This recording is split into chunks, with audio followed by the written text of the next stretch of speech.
별이 빛나는 밤에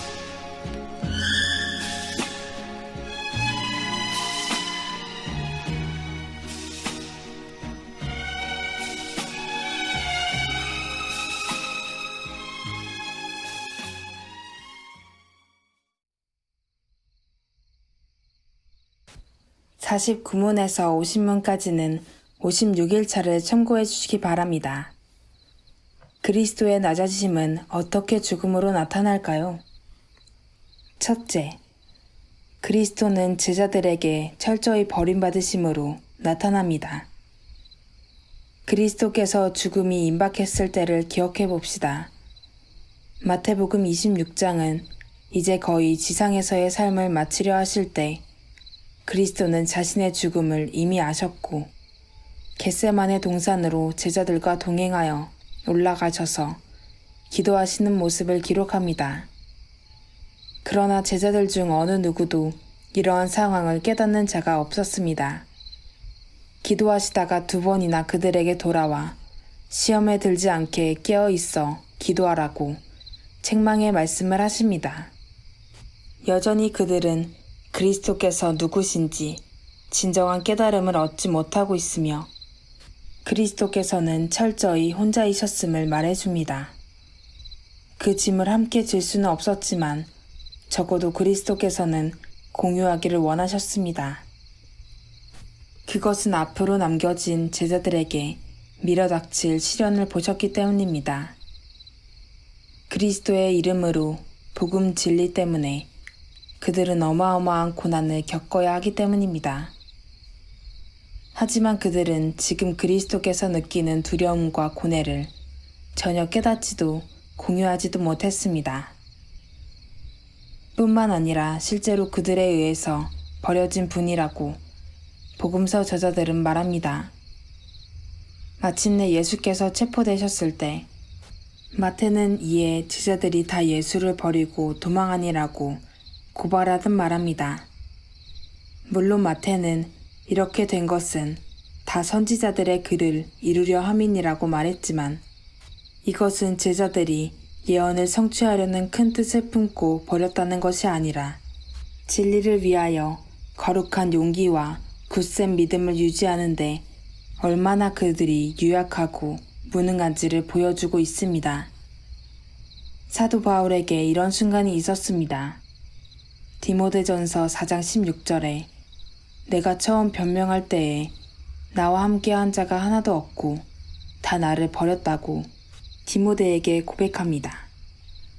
주님만이 내 곁에 계셨고 다 나를 버렸다. 인간적으로 볼 때 대단히 고통스러운 일이 아닐 수 없습니다. 그러나 바울은 그들에게 허물을 돌리지 않기를 원한다고 말합니다.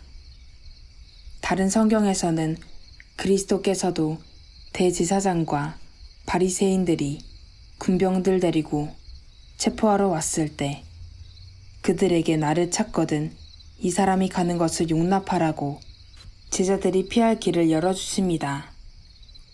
그러나 예수님께서 군병들에게 붙잡히셨을 때 과감하게 나선 사람이 있었습니다. 베드로였습니다.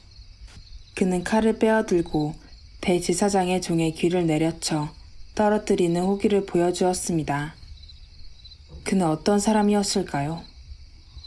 예수께서 겟세마네 산에 오르시기 전 베드로에게 오늘 밤 다 굴기 전 3번 부인할 것을 예언하였을 때 베드로는 내가 주와 함께 죽을지언정 주를 부인하지 않겠나이다 라고 말했던 사람입니다. 그렇지만 얼마 가지 않아 그는 사람들이 너도 갈릴리 사람 예수와 함께 있었다고 지적하자 그리스도의 예언의 말처럼 3번씩이나 그리스도를 모른다고 부인했고 맹세하여 부인했습니다. 그러나 그리스도의 버림받음은 유다에 의해서 절정에 도달합니다. 그리스도는 예루살렘으로 올라가지 않고 돌이켜 돌아갈 수도 있었습니다. 왜냐하면 거기에는 자신의 죽음이 뻔히 기다리고 있었기 때문입니다. 그러나 그분은 올라가는 길을 멈추지 않았습니다. 누가는 나는 받을 세례가 있으니 그것이 이루어지기까지 나의 답답함이 어떠하겠느냐는 말씀으로 이빨을 드러내고 기다리는 사탄의 진지를 향해서 기꺼이 발걸음을 재촉하셨습니다. 그리고 마침내 그리스도를 몹시도 증오하고 미워하며 죽이려고 작정한 자들에 의해서가 아니라 가장 가까운 자 중 한 사람, 가룟신 유다이에서 사탄의 하수인들에게 넘겨졌습니다. 일찍이 스가랴 선지자의 입을 통해서 그들이 나를 헤아린 바 그 중가를 토기장이에게 던지라 하시기로 내가 곧 그 은 30을 여호와의 전에서 토기장이에게 던지고 라는 말씀의 성취가 가장 고통스러운 방식으로 이루어졌습니다. 우리가 볼 때에 하나님의 섭리가 너무나 가혹해 보이지만 하나님께서는 주께서 가장 낮아진 길로 몰아넣기를 원하신다는 것을 배워야 합니다.